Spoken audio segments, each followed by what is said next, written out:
In ancient times, Namrud governed the land of Babylon. Because Namrud was a pagan, he had ordered to build a great temple to keep their idols. The people of the city were all idol worshippers, and everyone who brought or made idols worshipped them. In this city, a young man lived with the name of Ibrahim. He was the only one who did not worship idols and didn't suffer from idolatry like the people. Therefore, God had chosen him as a prophet. Prophet Ibrahim lived with his father Azar. One day, Prophet Ibrahim went to him and asked him to abandon idolatry. But Azar said to him, "Listen, Ibrahim, this has been my father's job. I respect the idols. You have no right to instruct me on what to do and what not to do." From that day on, Prophet Ibrahim left Azar. He used every opportunity to lead the people with kindness to the right path. But the efforts of Prophet Ibrahim failed. People knew that the words of Prophet Ibrahim were correct, but they did not believe in God until Prophet Ibrahim finally finished drawing a plan and waited. One day, the people of Babylon were celebrating outside the city. On this day, the people would come out of the city, and they would celebrate and dance until dawn. On that day, Prophet Ibrahim became ill and stayed in the city. Then he waited for all the people to leave the city. He quickly took off his hammer from its hook and went to the temple of the idols, destroying the idols one after the other and throwing them onto the ground, keeping only the great idol healthy, and putting his axe on his shoulders. He left the great idol and returned home. Near dawn, the people returned to the city and went straight to the temple of the idols. Suddenly, they saw that their idols, apart from the great idol, were broken and fragmented. The people of the city understood what happened. They were frightened. They gathered in front of the castle of Namrud. Namrud, who was angry, appeared at the top of his palace and shouted, "Anyone who says he will break our idols will take a good tip." At this moment, one of the people in the crowd shouted, "No one has been in the city except Ibrahim. He said he was ill and stayed in the city." Another idolist said, "Truly, it is likely to be Ibrahim's work, because he always told us that the stone and wood would not be spared." He went to the temple of the idols with his soldiers.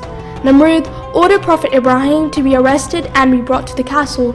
When Prophet Ibrahim was brought to him, Namrud asked him, "So, Ibrahim, we have evidence that you are in the city, and you said something about our idols. What did you say to our idols?" Prophet Ibrahim said, "But it was the work of the greatest idol. The axe is on his shoulder." One of the elders of the palace said, "Ibrahim, why do you ridicule our idols? You know that the idols can neither speak nor move." Ibrahim laughed and said, "How then do you worship them? How can gods who cannot care for themselves come to your aid in times of danger?" At this moment, everyone was silent and nobody could say anything. Little by little, people started to whisper, "Ibrahim is right. He is right. Ibrahim rightly says we were astray." Suddenly, Namrud screamed, "In any case, these idols are inherited from our fathers and are revered for us. You do not have the right to break them.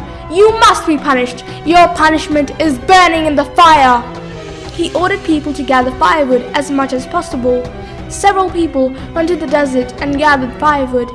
In the city square, firewood was gathered as much as a mountain. The elders of the city went to Namrud saying, "O king, order no one to pick up firewood, because if we burn the firewood, the city may burn. Furthermore, the heat of the fire will be so high that nobody can approach it." Namrud said, "Well, what should we do?"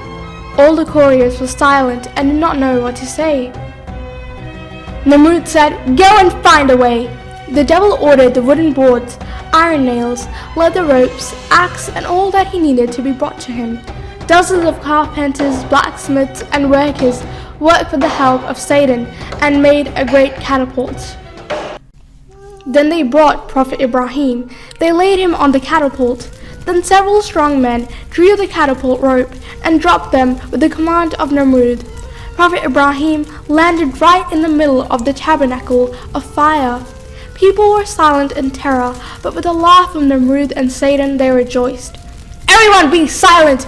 I want to hear the cries of Ibrahim," Namrud screamed.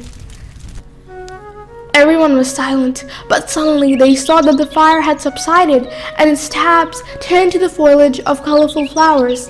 And the people saw Prophet Ibrahim among the flowers a moment later.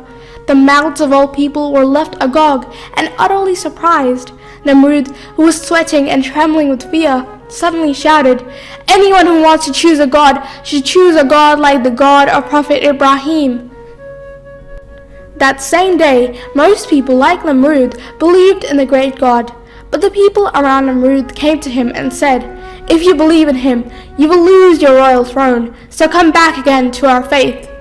Namrud and his companions abused Prophet Ibrahim and his followers, and Prophet Ibrahim left the city to lead people somewhere else, the city of Dabian.